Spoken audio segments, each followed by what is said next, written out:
Selamat pagi anak-anakku sekalian. Apa kabar hari ini?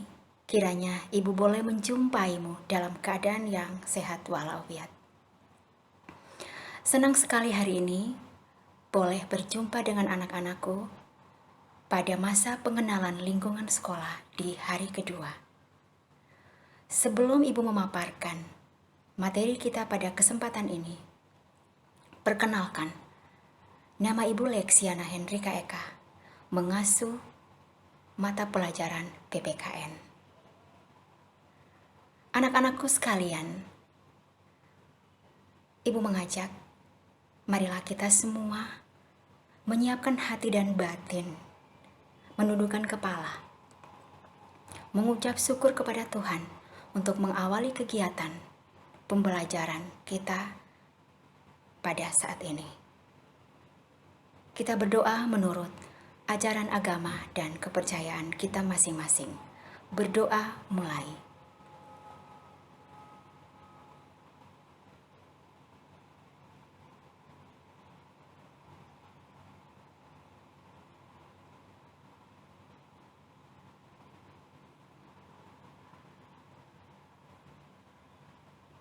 Berdoa selesai.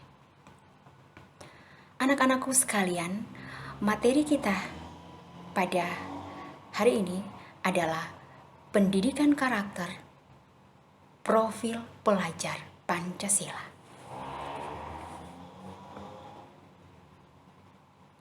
Dalam rangka membentuk sumber daya manusia yang unggul, yang memiliki kompetensi global dan berperilaku sesuai nilai-nilai Pancasila, Kemendikbud berupaya meluncurkan program profil pelajar Pancasila. Nah, apa itu profil pelajar Pancasila? Pelajar Pancasila adalah perwujudan pelajar Indonesia sebagai pelajar sepanjang hayat yang memiliki kompetensi global dan berperilaku sesuai dengan nilai-nilai Pancasila. Pendidikan karakter menjadi pilar inti kurikulum demi menciptakan generasi muda Indonesia yang unggul dan berkualitas.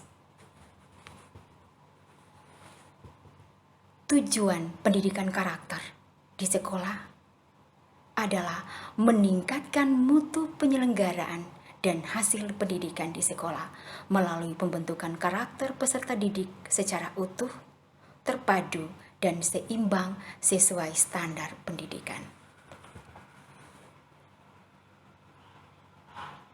Ada 6 profil pelajar Pancasila yang seharusnya kita implementasikan dalam kehidupan sehari-hari, di lingkungan keluarga, di lingkungan sekolah, di lingkungan masyarakat. Yang pertama, beriman bertakwa kepada Tuhan Yang Maha Esa dan berakhlak mulia. Yang kedua, berkebinekaan global. Yang ketiga, bergotong royong. Yang keempat, mandiri. Yang kelima, kreatif. Yang keenam, bernalar kritis. Profil pelajar Pancasila yang pertama, beriman bertakwa kepada Tuhan Yang Maha Esa dan berakhlak mulia. Pelajar Indonesia yang berakhlak mulia adalah pelajar yang berakhlak dalam hubungannya dengan Tuhan Yang Maha Esa. Pelajar yang memahami ajaran agama dan kepercayaannya, serta bagaimana menerapkan ajaran agama dalam kehidupan sehari-hari. Itu aksi nyata yang perlu kita jalankan. Ada 5 elemen kunci beriman bertakwa kepada Tuhan Yang Maha Esa dan berakhlak mulia. Yang pertama adalah akhlak beragama.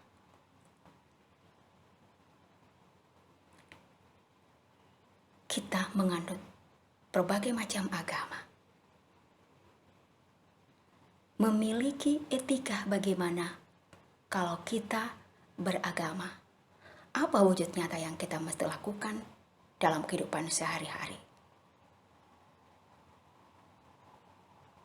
Yaitu menjalankan ajaran agama.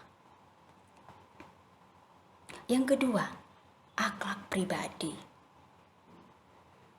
Kita memiliki pribadi dalam hal ini adalah kita memiliki kesadaran bahwa bertakwa kepada Tuhan itu merupakan sebuah kebutuhan. Karena kita menyadari bahwa penyelenggaraan kehidupan yang memberikan nafas hidup kepada kita adalah Tuhan. Itu kita sadar benar. Yang ketiga, akhlak kepada manusia. Tanpa kita sadari bahwa kita adalah makhluk sosial yang semestinya kita bagaimana menjalin hubungan dengan sesama yang beragama lain.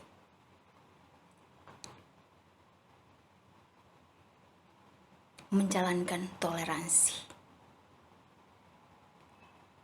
Bagaimana ketika kita berhadapan dengan orang tua, tanpa kita pungkiri, untuk di era global sekarang, nilai-nilai sopan santun sudah mulai luntur. Pergaulan bebas semakin meningkat. Etika dan sopan santun terhadap guru dan orang tua mulai ditinggalkan. Pada kesempatan ini Ibu mengajak kita, marilah kita bersama untuk kembali menerapkan etika sopan santun kita. Kita menghargai sesama manusia.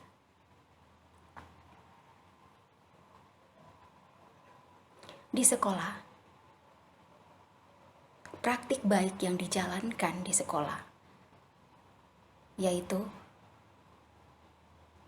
pada pagi hari kita berdoa bersama di lapangan sebelum memulai pelajaran. Kemudian di jam 12 itu bagi yang muslim itu memberikan waktu untuk sholat. Kemudian bagi agama Kristen Katolik itu di jam 12 itu berdoa Angelus bersama-sama. Itu kebiasaan baik yang dijalankan di sekolah di SMA Negeri 2 Ende. Kemudian kebiasaan budaya positif membiasakan senyum, sapa dan salam ketika kita bertemu dengan guru, ketika kita bertemu dengan teman-teman, ketika kita bertemu dengan tenaga pendidikan, dengan pegawai. Itu dengan kita menebarkan senyum. Senyum itu adalah kekayaan batin anak-anak. Yang berikut adalah akhlak kepada alam. Bagaimana kita memperlakukan lingkungan alam. Contoh konkret, contoh sederhana yang mesti kita lakukan di sekolah itu adalah bagaimana kita membuang sampah pada tempatnya. Itu kita memiliki akhlak kepada alam, tidak merusak lingkungan. Di sekolah ada bunga, ada tanaman-tanaman hias, ada pohon. Itu kita memperlakukan dengan baik, dengan menyiramnya, dengan menjaganya. Yang kelima, akhlak terhadap bernegara.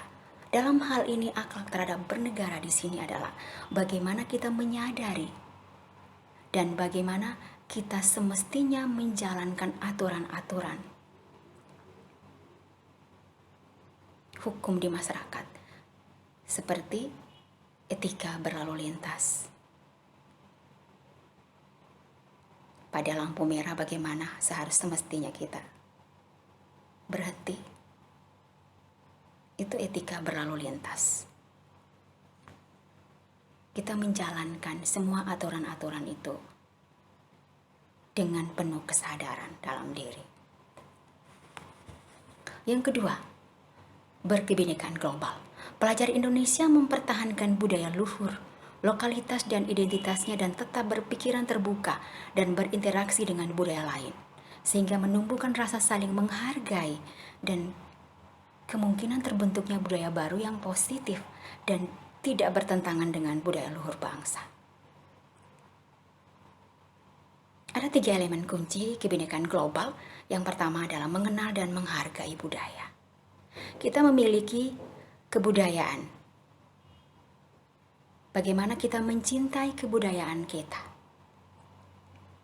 Selain kita mengenal dan mencintai kebudayaan kita juga dituntut untuk menghargai kebudayaan sesama kita, karena kita adalah berkebinekaan global yang memiliki keanekaragaman budaya. Sehingga di SMA Negeri 2 ND itu ada peserta didik yang dari Bajawa, ada yang dari Nagekeo, bahkan ada yang dari Maumere, ada yang dari luar daerah. Kita bervariasi sehingga bagaimana kita dituntut untuk menghargai dan mengenal agama lain. Agama yang berbeda, kebudayaan yang berbeda, itu kita menghargai. Yang kedua, kemampuan komunikasi interkultur dalam berinteraksi dengan sesama. Itu ada etika. Bagaimana kita menjalin komunikasi yang baik. Komunikasi yang santun, yang tidak melukai perasaan guru, tidak melukai perasaan teman-teman kalau kita di sekolah. Bagaimana kita berkomunikasi di rumah dengan orang tua, bagaimana kita berkomunikasi dengan orang-orang yang lebih tua atau dengan teman-teman. Itu diperlukan etika yang santun. Yang ketiga, refleksi dan tanggung jawab terhadap pengalaman kebinekaan. Dari budaya-budaya daerah, itu kita mesti mewariskan nilai-nilai. Di SMA Negeri 2 ND itu ada kegiatan-kegiatan pengembangan diri. Untuk bentuk budaya itu ada kegiatan ekstrakurikuler. Ada kegiatan ekstrakurikuler seni, tari, ada ekstrakurikuler bela diri, ada olahraga. Itu juga dituntut untuk bagaimana kita menghargai kebinekaan global. Yang ketiga adalah gotong royong. Pelajar Indonesia memiliki kemampuan gotong royong, yaitu kemampuan untuk melakukan kegiatan secara bersama-sama dengan sukarela agar kegiatan yang dikerjakan dapat berjalan lancar, mudah, dan ringan.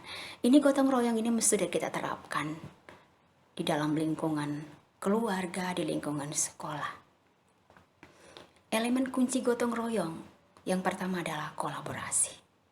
Kolaborasi ini artinya kita menyadari kita membutuhkan orang lain dalam bekerja sama di sekolah. Hal yang sederhana itu membersihkan lingkungan sekolah bersama-sama dengan penuh kesadaran, menjaga kebersihan. Yang kedua, menjaga kebersihan itu dengan penuh rasa peduli. Kita peduli bahwa kita ini adalah makhluk sosial yang mestinya kita bekerja sama. Yang ketiga adalah berbagi. Itu ada elemen kunci, berbagi. Ada kolaborasi, ada kepedulian, dan berbagi itu akan membentuk gotong royong. Gotong royong ini yang mesti kita terapkan di lingkungan sekolah, di lingkungan keluarga, di lingkungan masyarakat. Di lingkungan sekolah itu hal sederhana di dalam pembelajaran. Ketika ada kegiatan pembelajaran diskusi, butuh kita kerjasama dengan teman, itu perlu kita galakkan. Yang keempat, pelajar Indonesia merupakan pelajar mandiri, yaitu pelajar yang bertanggung jawab atas proses dan hasil belajarnya. Ada mandiri, ada dua elemen kunci. Di sini adalah kesadaran akan diri dan situasi yang dihadapi. Sebagai pelajar, mestinya kita juga menyadari bahwa tugas pelajar itu adalah belajar. Dengan penuh kesadaran, mengerjakan tugas dari guru, mengumpulkannya tepat waktu, itu bertanggung jawab secara mandiri. Itu penuh kesadaran. Bertanggung jawab di lingkungan keluarga secara mandiri, mengatur tempat tidur, hal yang sederhana setelah bangun pagi, rapikan tempat tidur, tidak sarung taruh di lantai, kemudian baju-baju yang anak-anakku setelah pulang dari sekolah tidak buang, kemudian gantung pada tempatnya. Itu mandiri. Itu yang perlu anak-anakku kita bangun kembali perilaku mandiri untuk mewujudkan etos kerja. Yang kelima, bernalar kritis. Pelajar yang bernalar kritis mampu secara objektif memproses informasi, baik kualitatif maupun kuantitatif, membangun keterkaitan antara berbagai informasi, menganalisis informasi, mengevaluasi dan menyimpulkannya. Nah, anak-anakku sekalian, kita tidak percaya saja pada informasi yang disampaikan, tetapi kita mesti menganalisis apakah informasi itu benar. Kadangkala kegiatan atau ada kejadian pertengkaran, perkelahian di sekolah maupun dengan teman-teman di lingkungan masyarakat, itu karena apa? Kita tidak menggali informasi itu sendiri. Kita tidak mengevaluasi, sehingga terjadi konflik. Yang kemudian yang kedua, Ibu mau arahkan di sini adalah iptek. Dengan pengaruh globalisasi, penggunaan handphone, komunikasi kita, itu perlu ada etika. Kita menyaring benar informasi dari internet. Ada tayangan-tayangan yang kurang positif, itu kita mencernanya secara bijak. Tidak kita langsung meniru gaya yang tidak sesuai dengan perilaku kita. Kebiasaan merokok, itu kita tinggalkan. Kebiasaan merokok. Kemudian pergaulan-pergaulan bebas yang memang kita tidak bisa mungkirin, kadang-kadang muncul di handphone itu sendiri. Kita tidak bisa menghindari perkembangan yang sekarang ini, tetapi marilah Ibu mengajak anak-anakku sekalian, kita lebih bijak dan efektif untuk menggunakan media sosial.